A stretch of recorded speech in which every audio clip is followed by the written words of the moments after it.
이번 영상에서는 야가 학장과 판다에 대해서 자세히 알아보려고 합니다. 먼저 기본 정보입니다. 이름 야가마 사미치, 나이 47세, 현재 도쿄 주술고전의 학장이며 1급 주술사입니다. 취미는 선글라스 수집, 공식 팬북에 의하면 선글라스를 쓰게 된 이유는 학장이 되었기 때문이라고 하네요. 좋아하는 음식은 이부리가꼬, 싫어하는 음식은 달달한 술입니다. 이부리가꼬는 아키타현의 명물인 훈제 단무지입니다. 체격도 좋고 선글라스를 낀 딱딱해 보이는 외견에서 나오는 박력과는 달리 귀여운 것을 좋아하고 주해를 만들 때는 딱히 의식하고 있지 않지만 만드는 과정에서 자연스럽게 귀여워진다고 합니다. 위험이 따르는 일이기 때문에 독신자가 많은 주술사 중에서는 드물게 결혼한 적이 있고 지금은 이혼했습니다. 현재는 적이 많은 고조와 상층부 사이에서 완충제 역할을 하는 것으로 보이며 그래서인지 고조에게 직접 말할 수 없는 안건 때문에 스트레스를 받는다고 합니다. 깨달음을 주는 것이 교육이다를 모토로 삼고 있으며 교육자로서의 살아깊음과 열정을 갖고 있습니다. 주술고전에서 교편을 잡은 기간도 길어서 고조와 게토, 이에이리의 학창시절 담임이었고 그때부터 이미 차기 학장으로 결정되어 있었는데요. 실력은 있지만 성격에 문제가 있는 고조에게는 애를 먹고 고조와 게토 콤비에게 바보 취급을 당하기도 하지만 때로는 엄하고 때로는 친근하게 제자들과 마주한 좋은 교사였던 것 같습니다. 그 시절의 야가는 야가 나름대로 학생들과 즐겁게 보내고 있었다고 생각하는데 게토가 수많은 일반인과 자신의 부모를 살해하고 주저사로서 처형 대상이 되면서 그 즐거웠던 나날은 끝이 납니다. 개개 선생에 따르면 이 세 명에 더해 나나미와 이지치가 고전에 재학하고 있던 시기는 어떤 의미에서는 지옥이었다고 하며 야가가 이때 고생을 많이 한 것 같습니다. 게토의 소식을 듣고 고조가 놀란 것은 당연하지만 소식을 전하는 야가 자신도 뭐가 뭔지 모르겠다며 참담한 모습을 보여주는데요. 그 후 고조는 게토를 만나 설득하려고 하지만 실패하고 절친을 죽일 수도 없었고 둘의 사이를 잘 알고 있는 야가 역시 아무 말도 할 수 없었습니다. 텐겐에게 받은 임무와 후식으로 토우지, 게토의 사건을 거치면서 고조는 자신만 강해도 의미가 없음을 깨닫고 자신과 어깨를 나란히 하고 걸을 수 있는 동료를 만들기 위해 후진을 양성하는 데 힘쓰게 됩니다. 고조가 자신의 심경을 토로하는 장면에서는 야가를 향한 신뢰가 느껴지는데요. 두 사람은 현재도 양호한 관계를 유지하고 있고 주술계의 변화를 요구하는 고조를 어느 정도 허용하는 모습을 보여주며 고조의 생각을 이해하고 지지하는 몇 안 되는 귀중한 존재입니다. 주술은 비술사를 지키기 위해 존재한다고 말한 게토는 교사의 입장에서는 듬직하고 안심할 수 있는 학생이었을 것입니다. 그런 그가 주저사로 돌아설 때까지 눈치채지 못하고 아무것도 해주지 못한 야가가 얼마나 후회하고 좌절했는지는 고전 야구대회 때 가크간지 학장과의 대화에서 알 수 있습니다. 또한 아무것도 모르고 주술계에 뛰어들게 된 이타도리가 할아버지의 유언으로 주술사가 되겠다고 했을 때는 거리낌 없이 제재를 가하며 일깨워 주는데요. 이것은 주술사 인생에서 많은 동료들의 죽음을 보아온 그 나름의 상냥함으로 이타도리를 타이르기 위해 한 행동이었습니다. 그리고 이타도리는 삶에서 후회하고 싶지 않다고 말하며 합격을 받아내고 주술고전에 입학합니다. 괴뢰란 보통 꼭두각시라 불리는 것으로 괴뢰 조술은 치밀한 행동을 할 수 있는 고성능 괴뢰에 술사의 주력을 넣어 조작하는 술식입니다. 술사와 괴뢰는 시각과 청각을 공유할 수 있으며 괴뢰를 통해 대화도 가능합니다. 교토코의 메카마루가 바로 괴뢰 조술의 사용자인데요. 괴뢰에게 높은 주력을 갖게 하고 공격력을 올리기 위해서는 원칙적으로 술사가 괴뢰 근처에 있어야 하지만 메카마루는 전 일본에 걸친 광범위한 술식 범위를 가졌기 때문에 이 부분은 자유로운 편입니다. 야가의 괴뢰 조술 은 일반적인 술식과는 조금 다른데 그는 괴뢰가 아니라 주해를 사용합니다. 주력에 의한 원격 조작으로 움직이는 괴뢰와는 달리 주해는 술사가 주력을 담으면 완전히 자립적으로 움직일 수 있습니다. 야가는 괴뢰 주술학의 1인자이며 스스로 만든 인형의 주력을 담아 그것을 사역하며 싸우는 스타일입니다. 내부에 핵이라는 심장을 지니고 술사의 주력을 부여받아 자립적으로 움직일 수 있는 무생물을 말합니다. 야가가 만든 주해는 전투 능력이 뛰어나면서도 인형이기 때문에 통각이나 공포심을 갖고 있지 않아서 파괴되지 않는 한 계속해서 싸울 수 있습니다. 또한 이타도리의 주력 출력 훈련에 등장한 주해처럼 전투 외의 용도로도 사용하고 있습니다. 하지만 주해는 동력으로서 술사로부터 부여받은 주력을 사용하기 때문에 축적된 주력이 없어지면 움직일 수 없는 약점이 있습니다. 그리고 이 약점에서 벗어나 주해이면서 주력을 스스로 만들어낼 수 있는 존재가 바로 판다입니다.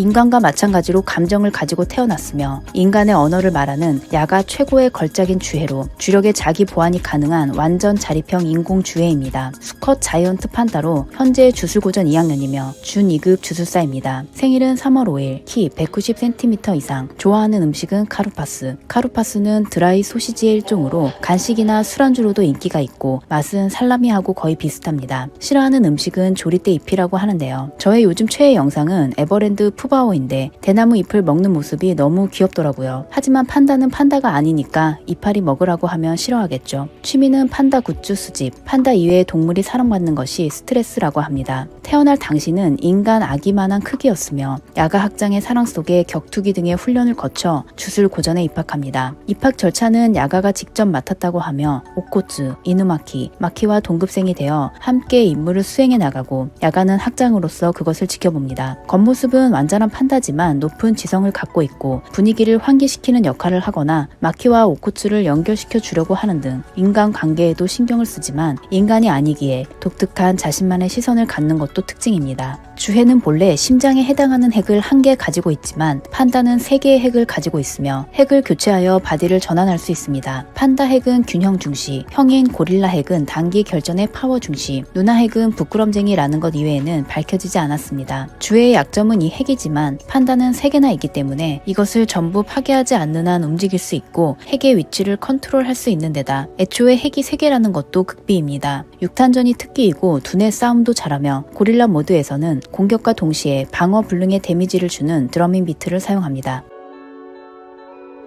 지금은 출연 분량이 적어서 속상해하는 판다 선배지만 판다가 태어났을 때는 주술계를 놀라게 하며 상층부의 주목을 받았습니다. 만약 판다와 같은 완전 자립형 인공주해를 의도적으로 만들 수 있다면 군인을 대량 생산하는 것도 가능하다는 이야기가 되기 때문에 주술계 상층부는 1급이었던 야가를 특급으로 격상하고 무기한 구속시키려고 했습니다. 상층부로서는 두려움과 동시에 주해 군대에 대한 욕심이 있었던 것 같은데 야가는 끝까지 만드는 방법을 모른다고 했으며 결국 상층부는 판다에게 돌연변이 주해라는 명칭을 붙이고 야가를 풀어줍니다. 하지만 판다는 돌연변이가 아니라 제대로 야가의 계획하에 태어났다는 것이 밝혀졌습니다. 완전 자립형 인공주해를 만드는 방법은 1. 육체의 정보로부터 영혼의 정보를 복제하고 그 정보를 주해의 핵에 입력합니다. 2. 상성이 좋은 새 영혼을 담은 핵을 하나의 주해에 넣어 서로의 혼을 항상 관측시킵니다. 3. 혼이 안정되고 자아가 싹틉니다. 생후 3개월이 지난 무렵부터 주력의 자기 보완을 시작해 성장합니다. 주술회전의 세계관에서는 육체가 위인지 영혼이 위인지는 둘째치고 영혼과 육체의 정보는 별개라는 생각이 일반적입니다. 하지만 야가는 육체의 정보로부터 영혼의 정보를 복제, 즉 육체는 영혼이라고 하는 참신한 발상으로 판다를 만들어낸 것을 알 수 있는데요. 또 한 사람, 이와 같은 생각을 갖고 있는 것이 켄자크입니다.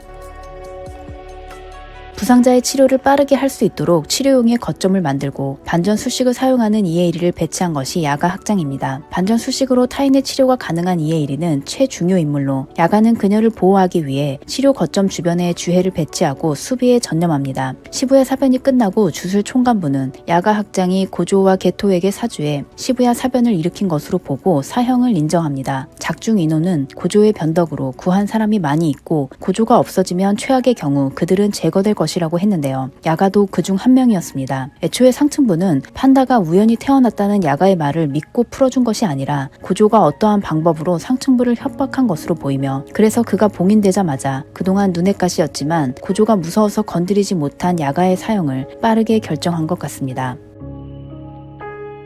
상층부는 야가를 유인하기 위해 판다를 구속하는데 판다를 구출하러 온 것은 뜻밖에도 2학년의 담임 쿠사카베였습니다. 쿠사카베에게는 타케루라는 아들을 잃은 여동생이 있었는데요. 야가는 타케루의 영혼을 복제한 주해를 만들어내서 살아갈 의미를 잃고 폐인이 된 여동생에게 삶의 버팀목을 만들어 주었습니다. 시부야 사변에서는 1급 주술사인데도 주령을 찾아다니는 게 아니라 안 만나려고 피해 다녔던 쿠사카베였는데 빚을 갚기 위해 위험을 무릅쓰는 의외로 의리 있는 사람이었습니다. 사형 결정 후 야가는 살기 위해 도망간 것이 아니라 타케루와 주해들에게 마지막 인사를 하러 갔습니다. 그리고 곧바로 붙잡혀 있는 판다에게 향합니다. 이때 사형 집행인으로 등장한 것이 가쿠간지 학장인데요. 야가는 주해도 없이 채술만으로 가쿠간지의 기타가 부서질 정도로 선전하긴 했지만 이길 수는 없었고 큰 상처를 입고 죽어가며 가쿠간지에게 주해 제조 방법을 전합니다. 그리고 나타난 판다는 가쿠간지를 무시하고 야가에게 다가가 그를 끌어안고 비통하게 울부짖습니다. 판다를 친자식으로 키우고 아들을 구하기 위해 사지로 걸어 들어가는 그 당당한 모습은 너무 감동적이었고, 아버지의 죽음에 눈물을 흘리는 아들은 이미 쥐해가 아니라 인간과 마찬가지였습니다.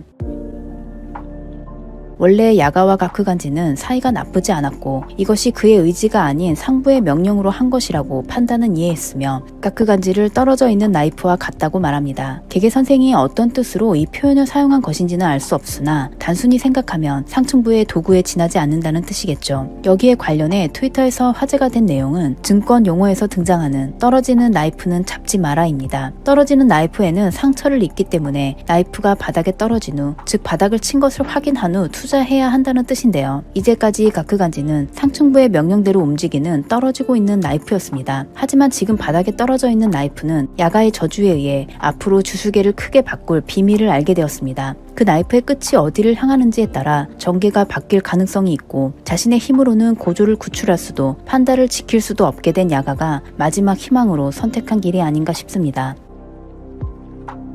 공식 팬북에서 판다는 야가의 친자식과 같다 라고 했는데, 물론 이것은 정서적으로 그렇다는 말일 것입니다. 하지만 완전 자립 인공주해를 만드는 방법의 첫 번째가 육체 정보로부터 영혼의 정보를 복제하고 그 정보를 주해의 핵에 입력하는 것입니다. 그렇다면 판다 안에 있는 핵에도 누군가의 영혼 정보가 입력돼 있다는 것인데, 그것이 야가와 가까운 인물일 가능성이 높다는 것입니다. 야가가 어떠한 경로로 완전 자립이 가능한 주해를 만들게 되었는지는 알 수 없으나, 야가 정도의 인물이 일면식도 없는 사람의 영혼 정보를 가지고 갑자기 세상을 놀라게 할 주해를 만들었다는 것은 잘 납득이 되지 않습니다. 야가는 유일하게 결혼을 한 경험이 있고 이혼 상태지만 자녀가 있었는지는 알려지지 않았습니다. 아이의 유무에 관해 알려지지 않은 것이 반대로 야가에게는 아이가 있었고, 어떠한 이유로 아이가 죽으면서 자기 아이를 어떻게든 살려내고 싶었던 야가의 고뇌에서 탄생한 것이 판다가 아닐까 하는 추측이 나온 것입니다. 야가가 사망했기 때문에 이 사실이 본편에서 언급되는 일은 없을지도 모르지만, 판다의 향후 활약이나 성장에서 밝혀지길 기대하는 팬은 많은 것 같습니다. 야가라는 말은 밤나방을 의미합니다. 가로등 불빛에 몰려든 밤나방이 바닥에 죽어있는 묘사는 야가의 최후를 의미하는 것 같아 저도 판다와 마찬가지로 참담한 기분이었는데요. 야가의 죽음으로 앞으로 판다가 어떻게 성장할지, 그리고 지금까지 소극적인 모습을 보인 쿠사캅의 행보가 어떻게 달라질지 기대가 됩니다. 그나저나 고조가 봉인에서 풀려났을 때 이 소식을 듣게 되면 어떤 심정일지 저는 그게 너무 걱정입니다. 그럼 저는 다음 영상으로 돌아오겠습니다. 구독과 좋아요는 큰 힘이 됩니다. 영상을 시청해주셔서 감사합니다.